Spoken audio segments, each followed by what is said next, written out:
தமிழ் நண்பர்கள் அனைவருக்கும் வணக்கம். அக்னிச்சிறகு சேனல் சார்பாக இந்த வீடியோவுக்கு உங்களை அன்புடன் வரவேற்பது நான் உங்கள் கௌசி. கார்த்திக் ரேவதி சீரியலுடைய இன்னைக்கு எபிசோடுக்கான ரிவ்யூ என்ன அப்படின்றத பார்க்கலாம். அதுக்கு முன்னாடி இதுவரைக்கும் நம்ம சேனலை நீங்கள் சப்ஸ்கிரைப் பண்ணலன்னா பண்ணிக்கிறீங்க. கூடவே இருக்க பெல் ஐக்கானையும் கிளிக் பண்ணி அதில் ஆல் அப்படின்ற ஆப்ஷனையும் கிளிக் பண்ணிக்கிறீங்க. அப்போ தான் நான் போடக்கூடிய வீடியோ உங்களுக்கு உடனுக்குடன் நோட்டிஃபிகேஷனாக வரும்.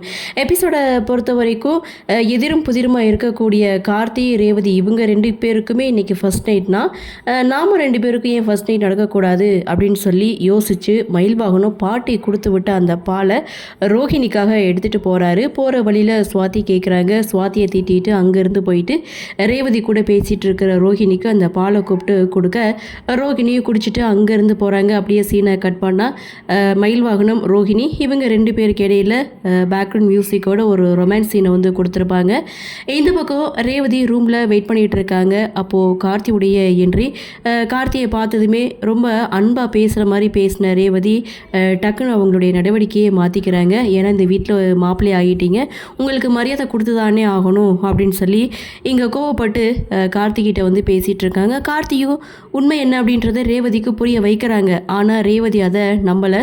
ஸோ அந்த இடத்துல ரேவதி பார்த்திங்கன்னா நீங்களாகவே இருந்துக்கிறீங்க, என் கழுத்தில் கட்டின தாலிக்காக மட்டும்தான் நான் வந்து சைலண்ட்டாக இருந்துகிட்ருக்கேன், அப்படியே அறுத்து வீசிடுவேன், ஆனால் எங்கள் அம்மாவுடைய கோபத்துக்கு ஆளாகணுமே அப்படின்ற ஒரே ரீசனுக்காக தான் நான் சைலண்ட்டாக இருக்கேன்.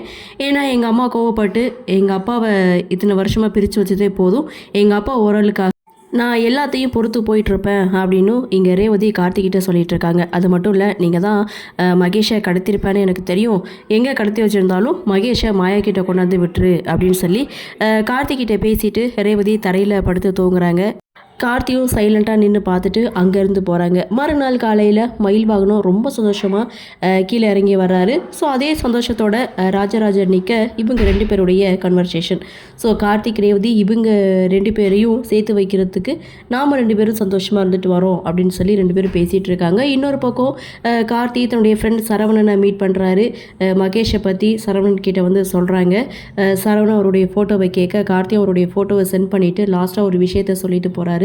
அதாவது நான் கார்த்தி அப்படின்றது அங்கே இருக்கவங்க யாருக்குமே தெரியாது, ஸோ இது மட்டும் தெரியாமல் பார்த்துக்கங்க அப்படின்னு சொல்லிட்டு அங்கேருந்து போகிறாங்க. இன்னொரு பக்கம் எதிரி 3 பேரும் கூட்டம் போட்டு பேசுகிறாங்க. சிவனாண்டி, மாயா, சந்திரா இவங்க 3 பேருடைய கன்வர்சேஷன் அப்படின்னு பார்க்கும்போது மாயா மகேஷை எங்கே தேடியும் காணலை அப்படின்னு சொல்லும்போது அந்த சாமுண்டீஸ்வரி தான் இதுக்கெல்லாம் காரணமாக இருக்கும். சாமுண்டீஸ்வரி மேலே ஒரு போலீஸ் கம்ப்ளைண்ட் கொடு, கண்டிப்பாக போலீஸ் வந்து விசாரித்தா மகேஷ் எங்கே இருக்கா உண்மைன்றதை அவங்க சொல்லித்தானே ஆகணும் அப்படின்னு சொல்லி மாயாவுக்கு ஒரு ஐடியாவை கொடுக்க இதோட எபிசோடையும் முடிச்சிருக்காங்க.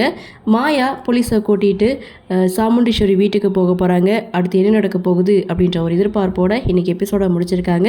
சரி, என்ன நடக்குது, என்ன மாதிரியான சுவாரஸ்யத்தோடு கதைகளை நகர்வாக கொண்டு வராங்க அப்படின்றது நாமளும் பொறுத்திருந்து பார்க்கலாம்.